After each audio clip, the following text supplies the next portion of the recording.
बच्चों को घुमाने फिराने जाती तो ड्राइवर को भी साथ ले जाती, जो खुद खाती उसे भी खिलाती। ड्राइवर भी बच्चों पर जान छिड़कता। रात होती तो बेफिक्र होकर ड्राइवर को क्वार्टर में सुला लेती। लेकिन एक रात क्वार्टर की छत चोने लगी तो ड्राइवर को बोला, आज मेरे कमरे में सो जाओ, मगर उस रात होश उड़ गए। ड्राइवर, मेरे शौहर ने एक पठान जवान और खूबसूरत ड्राइवर रखा था। जब पहली बार मैंने उसको देखा तो मैं गुमसुम सी उसे देखती रह गई। वो इतना खूबसूरत था कि देखने वाले नज़रें पलटना ही भूल जाए। और मैं हुस्न परस्त औरत थी, खुद भी हसीन थी, मगर मेरा शौहर ज़रा भी प्यार ना था। हमारे यहाँ रवाज था कि शादी के बाद ही दुल्हन दुल्हा को देखती है। ना तस्वीर दिखाई जाती थी और ना ही हमारी रजामंदी पूछी जाती थी। ये सब फैसले हमारे बड़े ही करते थे। मेरी शादी पर भी ऐसा ही हुआ था। मैं खूबसूरत तो थी, इसलिए ख्वाब भी ऐसे नहीं शौहर के देखे थे। मुझे लगा कि मेरे वालिदैन मेरे लिए ऐसा हमसफ़र तलाश करेंगे जो देखने में मुझ जैसा हो। आसम से जब मेरी मंगनी हुई तो मेरी बड़ी ख्वाहिश थी कि मुझे कोई इसकी तस्वीर ही दिखा दे, लेकिन नहीं, मेरे वालिद ने इस मामले पर बड़े सख्त थे और मेरे वालदा मेरे वालिद से बेहद डरती थी। उनसे ये नहीं कह सकती थी कि आसम की तस्वीर ही मंगवा दे, लेकिन मेरी बड़ी बहन जो आसम को देख कर आई थी उसकी बड़ी तारीफ़ें कर रही थी। फिर मेरी बड़ी दोनों बहनों के शौहर खुश शक्ल थे, मेरी बहनों के साथ उठते बैठते जचते थे। मैंने सोचा, जाहिर है मेरे वालिदैन ने भी ऐसा ही शौहर तलाश किया होगा। शादी पर हमारे यहाँ यह रस्म भी थी कि दुल्हन का घूंघट निकाल कर ही उसे दूल्हे के साथ बिठाया जाता था। इसलिए अब तक आसम को देख ही नहीं पाई। ससुराल पहुंची तो मुझे कमरे में लाकर बिठा दिया गया। रात को ही आसम कमरे में आए। मैं घूंघट के अंदर ही शर्माई शर्माई सी बैठी थी, लेकिन जैसे ही उन्होंने मेरा घूंघट उठाया, मैं ये देखकर अपनी नज़रें चुरा गई थी। मुझे लगा मेरा दिल जन से टूटा है। आसम मेरे तसव्वुर से बिल्कुल बरक्स थे। सांवली रंगत, बेदे नैन नक्श, सामने के दो दांत मुस्कुराने से बाहर साफ नुमायां हो रहे थे। ये देखकर तो मेरी आंखों से आंसू ही छलक गए थे। जब ने मेरे हाथ पकड़ा तो अपने सफ़ेद दूधिया रंगत वाली कलाई मुझे आसम के सांवले हाथों में बुरी सी लग रही थी। मैं ये सोचने लगी कि आखिर मेरे माँ बाप ने आसम के अंदर देखा क्या था। मैं कैसे इस शख्स के साथ ज़िंदगी गुजारूंगी। मेरे यूं रोने पर आसम मेरे रोने की वजह पूछने लगे। मैं क्या वजह बताती, जो असल वजह थी। अगर वो बता देती तो मुझे शायद छोड़ ही देते। इसलिए मैंने कहा, घर वालों से उदास हूँ। हमारे यहाँ तलाक का भी कोई तसव्वुर ना था। दुल्हा पसंद हो ना हो, लड़की को बस वहीं ज़िंदगी गुजारनी पड़ती है जहाँ उसके वालिदैन उसकी शादी कर देते हैं। मैं भी जानती थी कि अब जो कुछ भी है, आसम ही दिल मिले ना मिले, नसीब तो मिल ही चुके थे। चंद दिन बाद जब मैं अपने मायके रहने के लिए गई तो मैंने अपनी वालदा और बहनों से कहा कि आपने क्या देखकर मेरी शादी आसम से की। ये कहते हुए मेरे आंसू छलकने लगे थे। मेरी बहनें मुझे हक्का बक्का देखने लगी। मेरी वालदा कहने लगी, क्या कमी है उसमें, अच्छा खासा कमाता है, बल्कि तुम तो अपने दोनों बहनों में ज़्यादा सुखी ज़िंदगी गुजारोगी। आसम का अपना बड़ा घर है, अच्छा खाता पीता है, गाड़ी है। तुम्हारी बहनों के शौहर तो किराए के घरों में रहते हैं। मोटरसाइकिल पर भी तुम्हारे दोनों बहनें शौहरों के साथ आती जाती हैं। मैंने कहा, अम्मा, मैंने ज़िंदगी इंसान के साथ गुजारनी थी, इसके घर के और गाड़ी के साथ नहीं। मैं भी मोटरसाइकिल का सफ़र कर लेती, किराए के घर में रह लेती, पर शौहर तो ऐसा होता जिसे देखने का जी चाहता। मेरी माँ ने मुझे डांटना शुरू कर दिया। कहने लगी, तू तो नाशुक्री औरत है, इतना भी बुरा नहीं है वो, अच्छा खासा ही तो है। मैंने कहा, ठीक है, आपको तो अच्छा खासा ही लगेगा, पसंद जो आपकी है मेरी तो नहीं है। मैं अपने वालिदैन से इस कदर बदज़हन हो गई थी कि मैंने उनके घर जाना ही छोड़ दिया था। ज़्यादा वक़्त मैं आसम के घर पर ही गुजारती थी। इसके वालिदैन हयात ना थे। बहुत बड़ा घर था, नौकर थे, चाकर थे, सब कुछ था, बस जिसके साथ मुझे वक़्त गुजारना था वो मुझे पसंद ना था। जब भी आसम मेरे साथ बैठता, बातें करता, तो मैं बहाने से उठती और कहती, मेरे सर में दर्द है, मुझे नींद आ रही है। कभी कहती कि पूरा दिन मुलाजमों से काम करवाते करवाते मैं थक जाती हूँ, मैं जल्दी सोने की आदी हूँ। ना मुझे समझ आता, मैं उसे बनाती रहती। वो चुपचाप एक टक मुझे ना देखता। रहता, फिर बड़े प्यार से कहता, अच्छा ठीक है तुम सो जाओ, दिन भर की थकी हुई हो। मैं जितना इससे कतराती वो उतना ही मेरे पास आने की कोशिश करता। चंद माह गुजरने के बाद ही मैं उम्मीद से हो गई थी। ये वक़्त औरत के लिए ऐसा होता है कि वो खुशी से हवाओं में उड़ती फिरती है। और मैं रोने लगी थी। बड़ी मुश्किल से मैं एक बदसूरत शौहर को बर्दाश्त कर रही थी, और अब उसका बच्चा ज़ाहिर है वो भी ऐसा ही होगा। आसम बहुत खुश था, मेरा बहुत ख्याल रखने लगा। अब तो उसने मेरे लिए 24 घंटे की मुलाजमा भी रख दी थी ताकि मैं उठकर पानी का गिलास भी खुद ना पीऊँ। लेकिन मेरे शिकवे कभी ख़त्म नहीं हुए थे। मेरे घर बेटा पैदा हुआ था, लेकिन शुक्र था वो मुझ पर गया था, मेरी तरह ही खूबसूरत था, इसलिए मैंने उसे अपने बेटे से बड़ी मोहब्बत की। लेकिन उसके बाद जब मेरे घर दूसरा बेटा पैदा हुआ तो वो अपने बाप पर था, और मैं उसे हाथ भी नहीं लगाती थी। मुलाजमा से कहती थी तुम ही इसे संभालो। बहरहाल ये हुआ था कि मैंने दिल को समझा लिया था कि मुझे ज़िंदगी यूं ही गुजारनी है। जब तक कि वो ड्राइवर हमारे घर नहीं आया था, आसम ने मेरे और घर के लिए एक पठान ड्राइवर को रख लिया। जब मैंने उसे पहली बार देखा तो मैं अपने होश व आवाज़ खो बैठी थी। एक टिक में मैं उसे देखे जा रही थी, और वो शायद मेरी नज़रों से घबरा कर नज़रें चुराने लगा था। बार बार वो चोर आंखों से मुझे देखता। जब मुझे अपनी तरफ मतवज्जा पाता तो नज़र चुरा लेता। वो 22-23 साल नौजवान था, लेकिन हुस्न का शाहकार था। मेरे शौहर ने उसे 2-4 सवाल पूछे कि तुम्हें गाड़ी तो ठीक से चलानी आती है, क्योंकि तुम्हें मैं घर के लिए ड्राइवर रखना चाहता हूँ। बीवी बच्चों का मामला है, ये ना हो कि मैं मुंह के नसवार डाले तुम गाड़ी चलाओ और कहीं ना कहीं ठोक दो। ये सुनकर जब वो पठान नौजवान मुस्कुराने लगा तो उसके गाल पर पड़ने वाला डिम्पल तो जैसे मेरी जान ही लेने लगा था। वो मेरे शौहर से कहने लगा, नहीं साहब जी, मैं नसवार नहीं खाता और गाड़ी भी बड़ी एहतियात से चलाता हूँ, आप बेफिक्र रहें। मैं ये सुनकर बड़ी खुश हो गई कि मेरे शौहर ने इस ड्राइवर को नौकरी पर रखा है। मेरे शौहर ने कहा कि ठीक है, सुबह 7 बजे तुम्हें मेरे बच्चों को स्कूल छोड़ने जाना है, और उसके बाद बेगम साहबा जहाँ कहें उसे ले जाना। वैसे मेरी बेगम बाहर कम ही आती जाती है, हाँ, लेकिन शॉपिंग के लिए कभी कभार चली जाती है। वो कहने लगा, जी साहब जी, आप बिल्कुल बेफिक्र रहें, मालकिन को मुझसे कोई भी शिकायत नहीं होगी। अब तो मेरा ज़्यादातर वक्त बाहर घूमने फिरने में ही रहता था। जैसे ही बच्चे स्कूल से आते मैंने खाना वाना खिला दिया और कहा कि चलो आज पार्क में घूमने चलते हैं। बच्चे भी बड़े हैरान कि हमारी माँ को आज हुआ क्या है। कहाँ वो मेरी मिन्नतें करते रह जाते कि हमें कहीं ले जाएं, लेकिन मैं घर से बाहर निकलती ही नहीं थी। आज मैं उनसे खुद कह रही थी कि वो जल्दी से तैयार हो जाएं। मैं भी आज खूब दिल से थी। अच्छा सा कढ़ाई वाला चूड़ा पहना, मेकअप किया, बालों को भी खुला छोड़ दिया। जैसे ही मैं बाहर आई तो ड्राइवर अपने कंधे पर रखे रुमाल से गाड़ी का शीशा और गाड़ी साफ़ कर रहा था। मैंने कहा, जल्दी से गाड़ी में बैठो, हमने पार्क जाना है। वो फ़ौरन से सर हिलाता हुआ गाड़ी में बैठ गया। चौकीदार ने मेन दरवाज़ा खोल दिया। मेरे बच्चे गाड़ी की पिछली नशिस्त पर बैठ गए और मैंने गाड़ी का जब फ्रंट डोर खोला तो वो पठान नौजवान ड्राइवर मुझे देखने लगा। कहने लगा, बेगम साहबा आप पीछे बैठ जाओ। मैंने कहा, क्यों, आगे बैठने में क्या मसला है? वैसे भी मुझे आगे बैठने की आदत है, इसलिए मैं आगे ही बैठूंगी।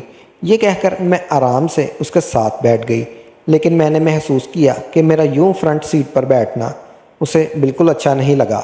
वो माथे पर त्योरी चढ़ाते हुए गाड़ी चला रहा था और मैं चाहती थी कि उसके दिल में मेरे लिए कोई भी बदगुमानी न पैदा हो, वो मुझे बुरा ना समझे। इसलिए जब हम पार्क में गए तो मैंने कहा, तुम भी अंदर आ जाओ, गाड़ी में बैठे बैठे क्या करोगे? वो खामोशी से पार्क के एक बेंच में बैठ गया। मेरे बच्चे वहाँ पर खेलने लगे। मैं कुछ देर तो जानबूझ के पार्क पर चहलकदमी करती रही, उसे देखती रही। वो नज़रें झुकाए बैठा हुआ था या फिर बच्चों को खेलते हुए देख रहा था। कुछ देर बाद ही उसके बेंच पर बैठ गई। मैंने देखा कि वो तसब्बुब का शिकार हुआ था। मैंने जानबूझकर उसके हाथ पर हाथ रख दिया और बुरी तरह चौंका दी।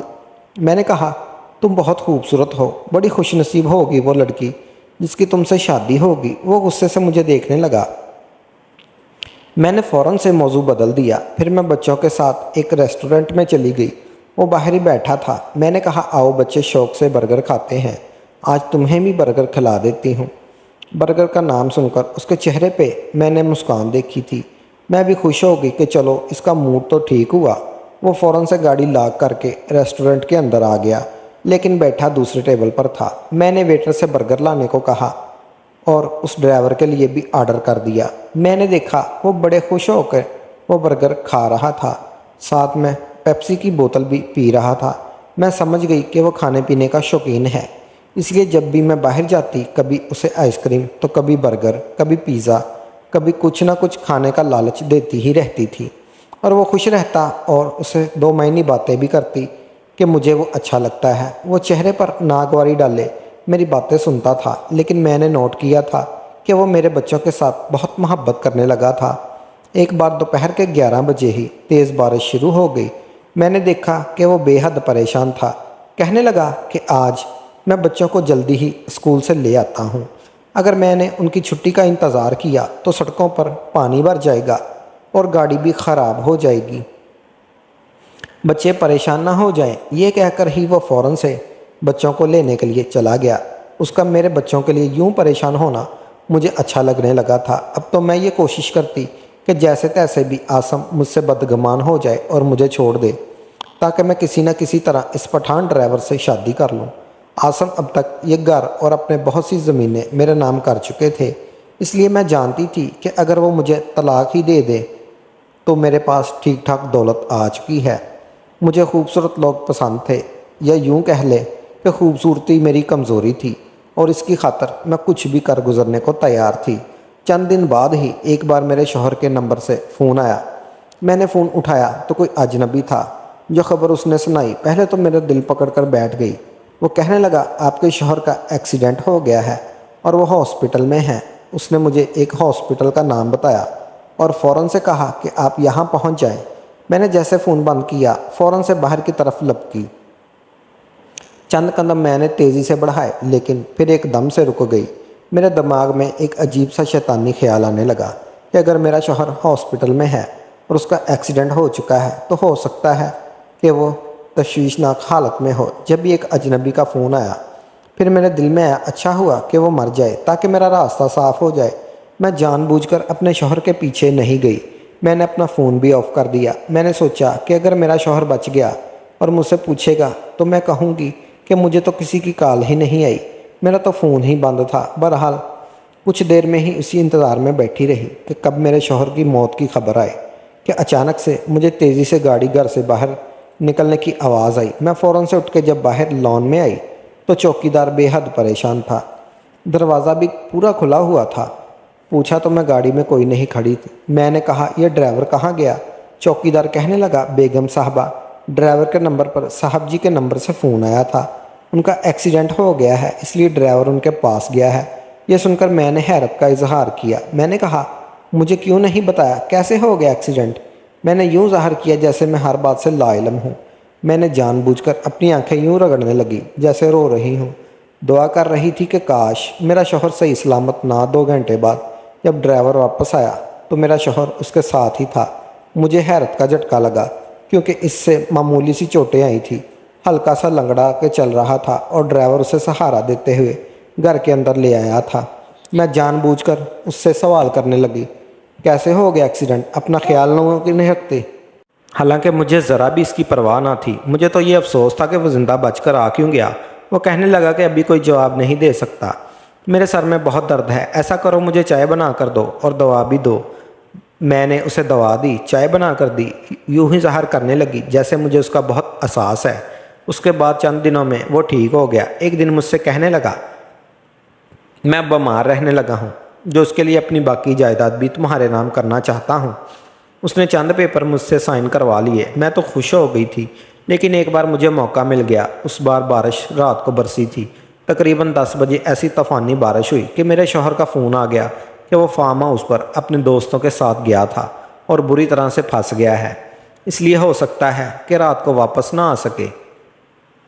میں نے سوچا یہ موقع اچھا ہے، میں کسی بہانے سے ڈرائیور کو اپنے کمرے میں بلا لیتی ہوں، کیونکہ میں جانتی تھی کہ جس کوارٹر میں ڈرائیور ہوتا ہے اس کی چھت پر جگہ جگہ شگاف پڑ چکے ہیں۔ جب بارش ہوتی ہے پانی سارا کمرے میں آ جاتا ہے۔ میں فوراً سے چھتری لے کر باہر آئی۔ چوکیدار بھی اپنے کوارٹر میں جا چکا تھا۔ میں نے فوراً سے ڈرائیور کو کوارٹر کے دروازے پر دستک دی۔ وہ شخص سویا ہوا نہیں تھا، سو بھی کیسے سکتا تھا؟ اس کا تو پورا کوارٹر پانی سے بھر چکا تھا۔ اس نے دروازہ کھولا اور بیزاری سے مجھے دیکھنے لگا۔